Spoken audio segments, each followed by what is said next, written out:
बिस्मिल्लाहिर्रहमानिर्रहीम। Welcome back to my YouTube channel English study notes.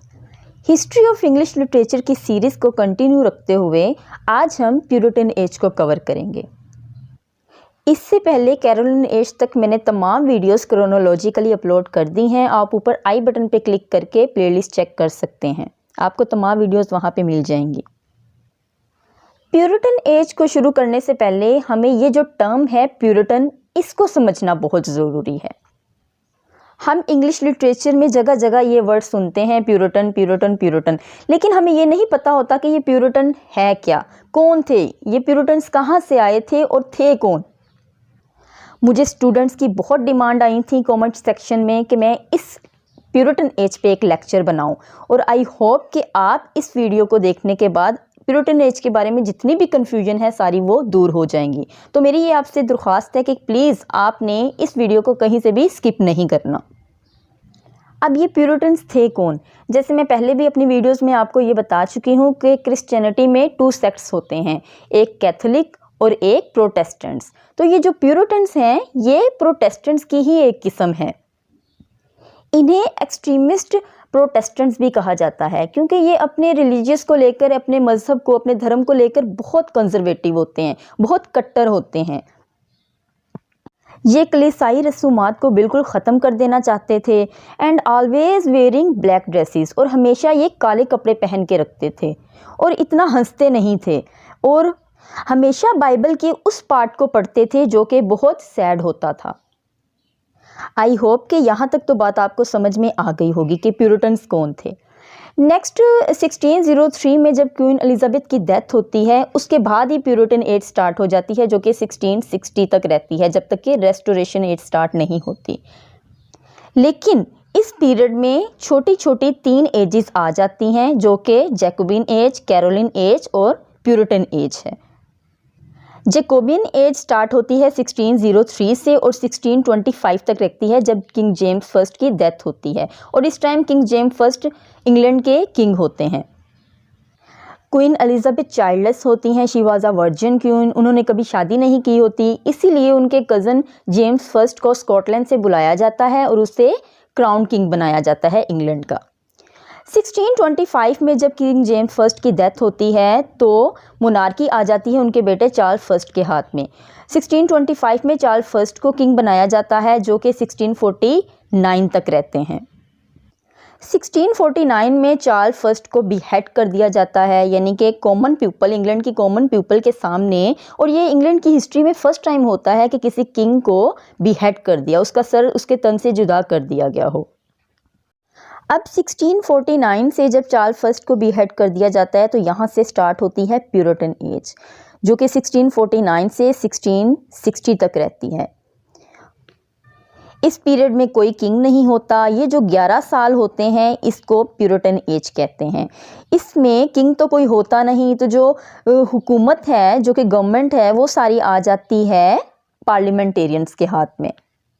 Parliamentarians he England को rule करते हैं और पार्लियामेंट में सब बैठते प्यूरिटन्स थे, और उनका जो हेड था उसे ओलिवर क्रोमवेल कहते हैं। इसीलिए ओलिवर क्रोमवेल जो कि खुद प्यूरिटन थे, इस वजह से इस एज को प्यूरिटन एज कहते हैं क्योंकि इस एज में प्यूरिटन्स ने रूल किया था इंग्लैंड को। इस एज को लेके बहुत सी कन्फ्यूजन इसलिए भी होती हैं क्योंकि ये एज कई नामों से जानी जाती है। इसे इंटीरेग्नम पीरियड भी कहते हैं। इंटीरेग्नम का मतलब होता है बिटवीन रेन, यानी कैरोलिन एज और 1660 में जब स्टार्ट होती है रेस्टोरेशन एज, उसके दरमियान वाला जो पीरियड होता है ना, ये वाला जिसमें कोई किंग नहीं होता, नो किंग, तो ये कहलाती है इंटररेग्नम पीरियड। यानी इस पीरियड में इंग्लैंड को कोई भी किंग रूल नहीं करता। नेक्स्ट इसे कॉमनवेल्थ पीरियड के नाम से भी जाना जाता है। जब 1649 में चार्ल्स फर्स्ट को बीहेड किया जाता है तो उसके साथ ही इंग्लैंड को कॉमनवेल्थ डिक्लेयर कर दिया जाता है। सिर्फ इंग्लैंड को ही नहीं बल्कि उसके साथ आयरलैंड और स्कॉटलैंड को भी, और उनकी जो कॉलोनीज़ होती हैं, जैसे कि इंडिया भी उस टाइम पे इंग्लैंड की एक कॉलोनी था, तो इन्हें कॉमनवेल्थ डिक्लेयर कर देते हैं। इसे एज ऑफ मिल्टन के नाम से भी जाना जाता है क्योंकि उस टाइम के जो सबसे बड़े राइटर थे वो जॉन मिल्टन थे।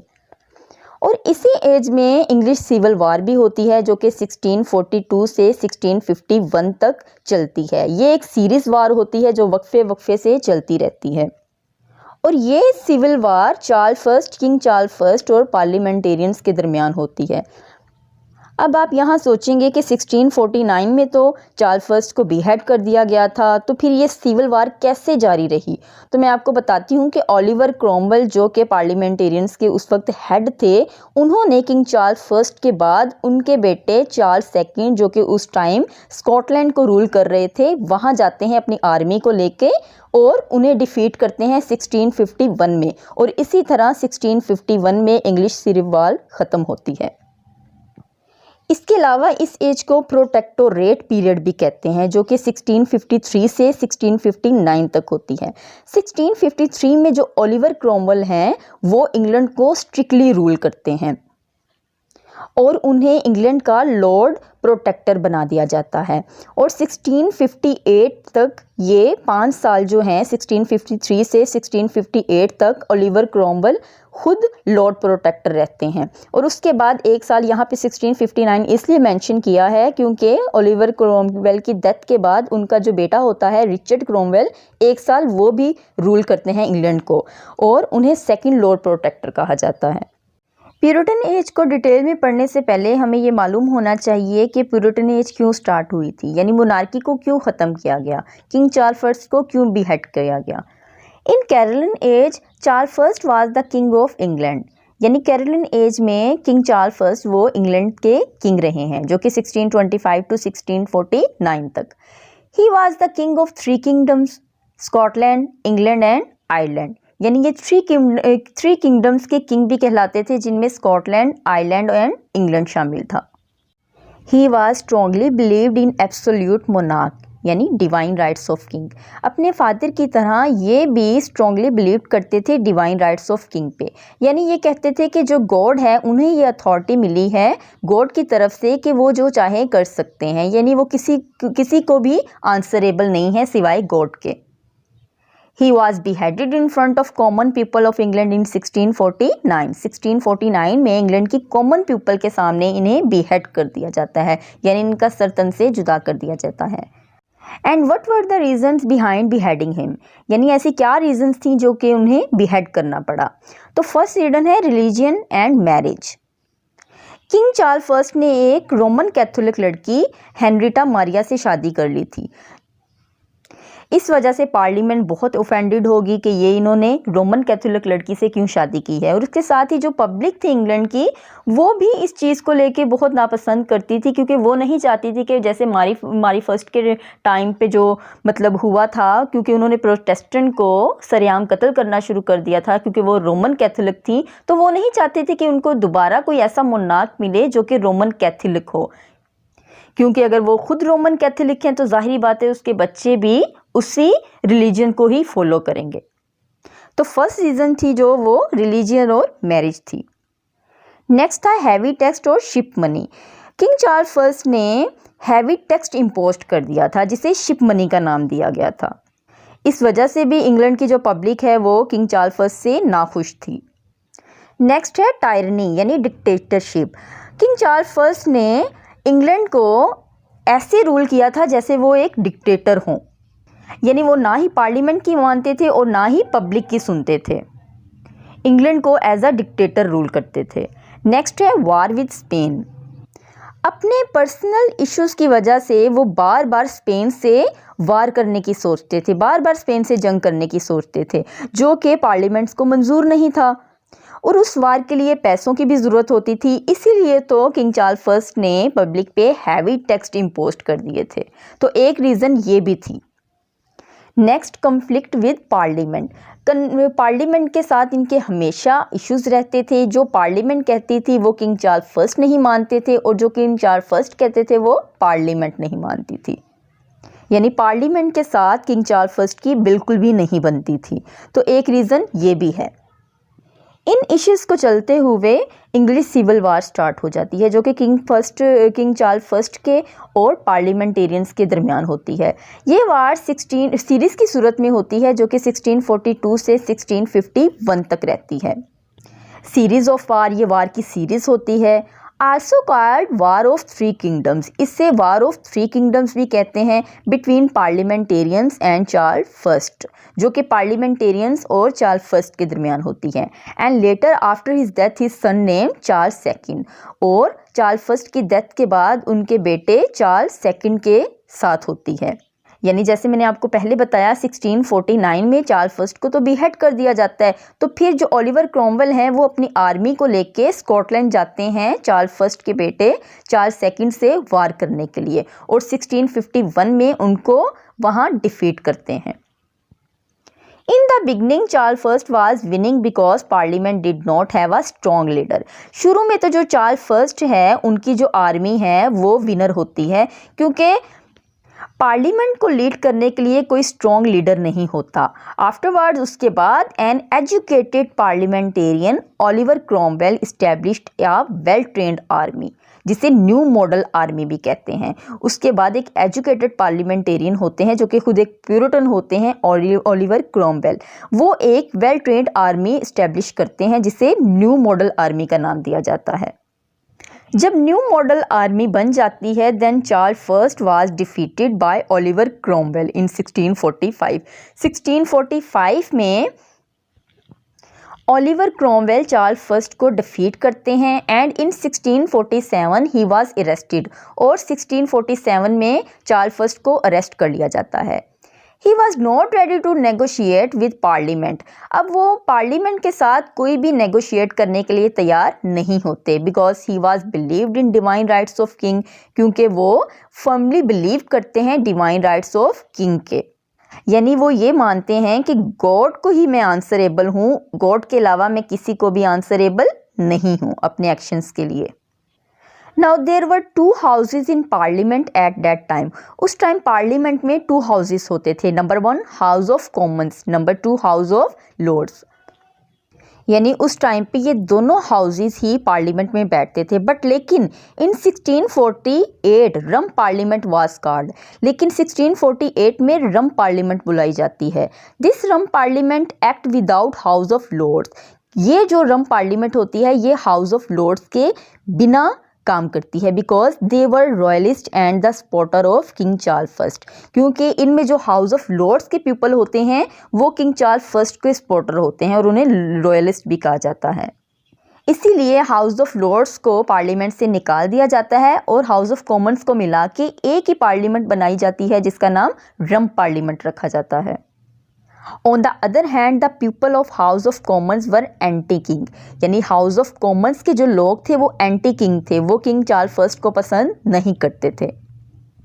When Charles First was captured, जब चार्ल्स फर्स्ट को अरेस्ट किया गया, उनको कैप्चर किया गया, he asked to say in favor of himself, तो उन्हें कहा गया कि वो अपनी फेवर में कुछ कहें, अपनी सफाई में कुछ बोलें। बट लेकिन he was strongly believed in absolute monarch, लेकिन उनकी बात जूं की तू रही, क्योंकि वो स्ट्रांगली बिलीव करते थे एब्सोल्यूट मोनार्क पे, डिवाइन राइट्स ऑफ किंग पे। एंड ही सेड, और उन्होंने कहा, he is not answerable for his actions to anyone, कि वो अपने एक्शंस के लिए किसी को भी आंसरेबल नहीं है। He is answerable to God only, वो सिर्फ गॉड को ही अपने एक्शंस के लिए आंसरेबल हैं। सो फाइनली 59 जजेस साइन चार्ल्स डेथ वारंट। 59 जजेस का एक बैच बैठता है जो कि चार्ल्स फर्स्ट का डेथ वारंट जारी करता है, जिनमें ब्रैडशॉ, ग्रे एंड खुद Oliver Cromwell were the first 3 signatories. जो फर्स्ट 3 सिग्नेटरीज होते हैं वो Bradshaw, grey and third signatory जो है वो ओलिवर क्रॉमवेल होते हैं। इसी तरह किंग चार्ल्स फर्स्ट का डेथ वारंट जारी कर दिया जाता है and he was beheaded in front of common people of England in 13 जनवरी 1649, और 13 जनवरी 1649 को कॉमन पीपल के, इंग्लैंड की कॉमन पीपल के सामने इन्हें बिहेड कर दिया जाता है। इन्हें बिहेड करने के बाद फ़ौरन बाद ही इंग्लैंड वाज डिक्लेयर्ड कॉमनवेल्थ इन 1649। 1649 में इंग्लैंड को कॉमनवेल्थ डिक्लेयर किया जाता है।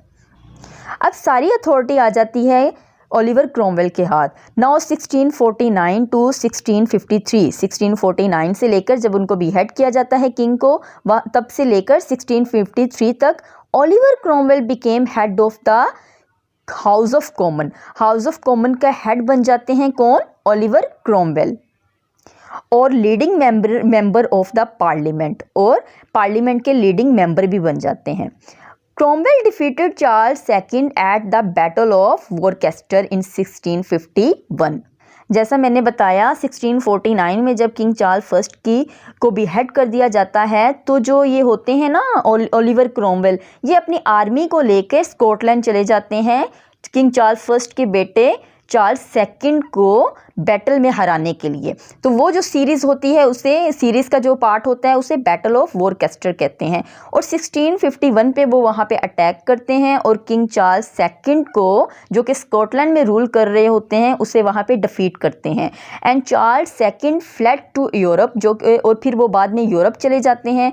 Charles second spent the next 9 years in exile in France, और वो फ्रांस में अपने 9 साल गुजारते हैं। और 1660 में जब रेस्टोरेशन पीरियड आता है, मोनार्की रिस्टोर होती है, तो उनको इंग्लैंड में वापस लाया जाता है। तो 9 साल तक वो एग्जाइल में चले जाते हैं।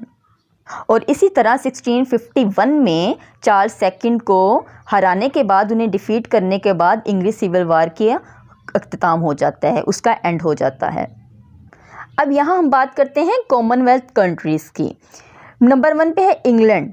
इंग्लैंड 1649 में ही कॉमनवेल्थ बन जाता है after the death of king Charles first. King Charles first की डेथ के बाद ही इंग्लैंड को कॉमनवेल्थ डिक्लेयर कर दिया जाता है।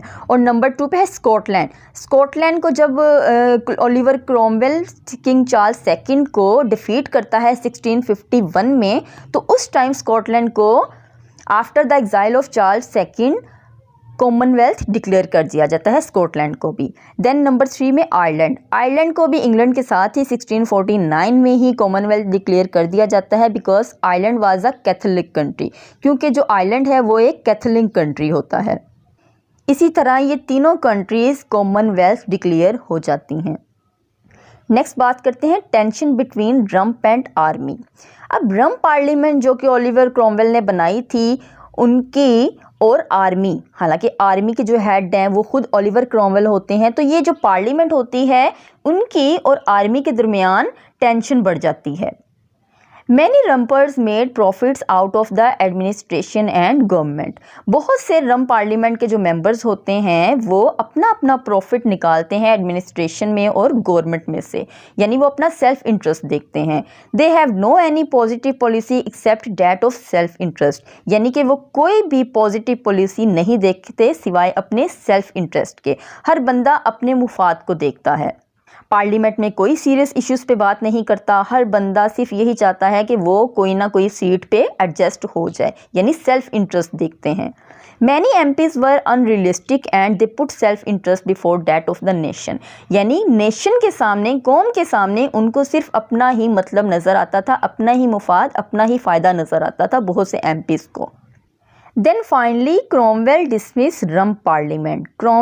ओलिवर क्रोमवेल रम्प पार्लियामेंट को डिसमिस कर देते हैं, क्योंकि उनको अब यहाँ पे कोई भी मतलब पॉजिटिव चीज़ नज़र नहीं आती। Oliver Cromwell finally became so frustrated on 20 अप्रैल 1653। 20 अप्रैल 1653 में जो ओलिवर क्रोमवेल होते हैं वो रम्प पार्लियामेंट से बहुत ही फ्रस्ट्रेटेड हो जाते हैं। And he led an arm force into the common chamber, और वो अपनी आर्मी लेके आर्म फोर्सेस को लेकर कॉमन चैम्बर में आ जाते हैं and forcibly dissolve the rump parliament, और अपनी ताकत के साथ फोर्सिबली वो डिसॉल्व कर देते हैं रम्प पार्लियामेंट को। स्टेटिंग, ये कहते हुए, you have sat too long for any good you have been doing lately, in the name of God go. और ये अपने सख्त अल्फाज इस्तेमाल करते हैं, यू आर नो पार्लियामेंट, कि तुम पार्लियामेंट नहीं हो, तुम वो पार्लियामेंट हो ही नहीं जो हमने बनाई थी, तुम तो अपना सेल्फ इंटरेस्ट देख रहे हो, अपना मुफाद, अपना मतलब देख रहे हो। एंड फर्दर सेड, और उन्होंने मज़ीद ये भी कहा, take away that fool's bauble the mace. ये जो लाइन है इन्होंने वहाँ बैठे स्पीकर को बोली थी, यानी take away that fool's bauble the mace, उन्हें फूल्स बॉबल बोला गया था असम्बली के स्पीकर को। एंड फाइनली, और आखिरकार, ही इस्टेब्लिश्ड अ न्यू पार्लियामेंट, उन्होंने एक न्यू पार्लियामेंट बनाई नेम्ड बेरबोनस पार्लियामेंट, जिसे बेरबोनस पार्लियामेंट कहते हैं। Nominated by Oliver Cromwell and the army officials, जो कि ओलिवर क्रोमवेल और आर्मी के ऑफिशियल्स ने मिलकर बनाई थी। क्योंकि ओलिवर क्रॉमवेल आर्मी के हेड थे, लीड कर रहे थे उसको, इसीलिए उस टाइम पे जो आर्मी के ऑफिसर्स थे वही पार्लियामेंट में बैठते थे। And this parliament made him Lord Protector. और ये जो नई पार्लियामेंट थी यानी बरबोनस पार्लियामेंट, इसने ओलिवर क्रॉमवेल को लॉर्ड प्रोटेक्टर बना दिया ऑफ इंग्लैंड का इन 1653 टू 1658, यानी 1653 से 1658 ये 5 साल ओलिवर क्रॉमवेल लॉर्ड प्रोटेक्टर बन गए थे। यानी उनकी जो असल ताकत थी वो उन्हें अब मिली थी लॉर्ड प्रोटेक्टर ऑफ इंग्लैंड बनने के बाद। After Oliver Cromwell his son Richard Cromwell became the second Lord Protector. And यानी आफ्टर ओलिवर क्रॉमवेल की डेथ के बाद उसका बेटा रिचर्ड क्रॉमवेल है वो सेकंड लॉर्ड प्रोटेक्टर बनता है और the head of the state या इंग्लैंड का हेड ऑफ स्टेट बनता है। This short period 1653 to 1659 called protectorate period. ये जो पीरियड होता है शॉर्ट पीरियड वो प्रोटेक्टोरेट पीरियड कहलाता है। नेक्स्ट हम बात करते हैं ओलिवर क्रॉमवेल की। He was a politician, soldier and one of the most important statesmen in English history। ये पॉलिटिशियन थे, सोल्जर थे और इंग्लिश हिस्ट्री के मोस्ट इम्पॉर्टेंट स्टेटमेंट्स में से एक थे। Some historians think that he was ruled like a dictator। कुछ हिस्टोरियंस का कहना है कि इन्होंने इंग्लैंड को डिक्टेटर की तरह रूल किया। He was very hard with his beliefs। वो अपने बिलीफ्स में बहुत हार्ड थे। Here are some laws by Oliver Cromwell। यहाँ ओलिवर क्रॉमवेल के बनाए हुए कुछ कवानीन, कुछ लॉज हैं। ओलिवर क्रॉमवेल ने सबसे पहला काम जो किया था वो थिएटर को बैन किया था। Theatres were band 1642 to 1660। 1642 में थिएटर्स इंग्लैंड में बिल्कुल बैन कर दिए गए थे, इसीलिए 18 साल तक थिएटर्स को इंग्लैंड में बैन किया गया। इसीलिए तो कोई ड्रामेटिस्ट यहाँ नहीं पैदा हुआ। हमें इस पीरियड में कोई भी इम्पोर्टेंट ड्रामा नज़र नहीं आता क्योंकि थिएटर्स ही बैन कर दिए गए थे ओलिवर क्रॉमवेल की तरफ से। Playing games of chance like gambling bet were also banned. जुआ वगैरह, गैम्बलिंग, ये सब कुछ भी ओलिवर क्रॉमवेल ने बैन कर दिया था। ही believe that Sunday is the holiday. Sunday वाले दिन ये कोई और भी एक्टिविटी नहीं करने देते थे। ये कहते थे कि संडे जो है वो हॉलीडे है, उस दिन सिर्फ चर्च जाना चाहिए और अपनी मजहबी रसूमात अदा करनी चाहिए। He believed that women and girls should dress in a very modest manner, so makeup and very brightly colored dresses were banned। Oliver Cromwell ने मेकअप और ब्राइटली कलर्ड ड्रेसेस को भी बैन कर दिया था। He believed that Christmas is all about remembering the birth of Christ, so religious festivals like Christmas, Easter were banned। उनका ख्याल था कि जो क्रिसमस है वो सिर्फ क्राइस्ट की याद में ही मनानी चाहिए और इसीलिए हमें रिलीजियस एक्टिविटीज़ करनी चाहिए चर्च में जाके, ना कि क्रिसमस की जो दूसरी इरेगुलर एक्टिविटीज़ हैं वो नहीं करनी चाहिए। इसीलिए उन्होंने क्रिसमस और ईस्टर वगैरह को बैन कर दिया। ये सारे लॉज उन्होंने इसलिए इम्पोज किए थे क्योंकि वो खुद एक प्यूरिटन थे। Oliver Cromwell died in 1658। 1658 में ओलिवर क्रॉमवेल की डेथ होती है। बरीड इन वेस्टमिंस्टर एबे में उनको बरी किया जाता है। His son Richard Cromwell became the second Lord Protector. उनका जो बेटा है रिचर्ड क्रॉमवेल वो सेकंड प्रोटेक्टर ऑफ इंग्लैंड बनता है, लॉर्ड प्रोटेक्टर ऑफ इंग्लैंड बनता है। बट लेकिन he did not have capabilities as his father. लेकिन उसमें अपने फादर की तरह कैपेबिलिटीज़ नहीं होती। So he force to resign in 1660। 1666 में उसे फोर्स किया जाता है कि वो रिज़ाइन दे एंड देन और फिर Charles second became the new monarch of England. तो 1616 में चार्ल्स फर्स्ट के बेटे चार्ल्स सेकंड को जो कि फ्रांस एग्जाइल कर गए थे वहाँ से लाया जाता है इंग्लैंड में और मोनार्की उनके हाथ में दी जाती है और उन्हें इंग्लैंड का किंग बनाया जाता है और यहाँ से स्टार्ट होती है रेस्टोरेशन एज। नेक्स्ट हम बात करते हैं चार्ल्स सेकंड्स ब्रूटल रिवेंज। अब जो चार्ल्स सेकंड है वो अपने बाप यानी चार्ल्स फर्स्ट जिनको बीहेड किया गया था उनका रिवेंज करने के लिए, उनका बदला लेने के लिए वापस आते हैं क्योंकि इस टाइम वो खुद इंग्लैंड के किंग होते हैं। In October 1666 the king Charles second exacted a brutal revenge from those who were responsible for the beheading of his father. 1660 में जो किंग चार्ल्स सेकंड होते हैं, जो कि नए किंग बनते हैं इंग्लैंड के, तो वो उन लोगों से रिवेंज लेते हैं, बदला लेते हैं जो कि रिस्पॉन्सिबल थे उसके फादर को बिहेड करने में। So the bodies of Oliver Cromwell, Henry Elton जो कि जनरल इन द पार्लियामेंटेरियन थे और army during the civil war, and जज जॉन ब्रैडशॉ जो कि the president of the high court of justice थे, वर रिमूव्ड। इन तीनों की जो मतलब बॉडीज़ हैं वर रिमूव्ड फ्रॉम देयर ग्रेव्स, उनकी कब्रों से निकाली गई, एंड हैंग्ड इन चेन्स, और उनको चेन्स में हैंग किया गया, and Tyburn be found being beheaded, Tyburn के मुकाम पर उनको चेन्स में बांधा गया और उनको बिहेड करने से पहले उनको चेन्स में बांधा गया। Their bodies were thrown into common graves, और उसके बाद उनकी जो बॉडीज़ हैं उनको कॉमन ग्रेव्स में फेंका गया। उससे पहले उनके स्कल को निकाल के जब हैंग किया गया तो 20 स्पाइक फीट पे उनको हैंग किया गया, और उसके बाद bodies were thrown into common Graves, उनकी बॉडीज़ को एक गड्ढे में फेंका, and their heads were placed on spike above Westminster hall, और उनका जो हेड था उसको 20 फीट स्पाइक पे वेस्टमिंस्टर हॉल के ऊपर लटकाया गया ताकि इंग्लैंड की पब्लिक देखे। उनकी बॉडीज़ के साथ ये सब करने के बाद वो उसका बदला पूरा हो जाता है, और वो ओलिवर क्रॉमवेल की जो बॉडी है उसको वहाँ से निकाल के वेस्टमिंस्टर एबे से एक कॉमन मतलब पिट में डाल देता है, एक आम सी कब्र में, एक गड्ढे में डाल देता है, और वो कहता है कि अब मेरा बदला पूरा हो गया। इस तरह चार्ल्स सेकंड के आने के बाद रेस्टोरेशन पीरियड स्टार्ट हो जाता है, क्योंकि मोनार्की जो है वो रिस्टोर हो जाती है, यानी इंग्लैंड को वापस एक किंग मिल जाता है। प्यूरिटन एज के इम्पोर्टेंट राइटर्स और उनके वर्क्स के बारे में मैंने यहाँ बात नहीं की, उनके लिए मैं अलग से वीडियो अपलोड करूँगी। मिलते हैं नेक्स्ट वीडियो में, तब तक के लिए अल्लाह हाफिज़।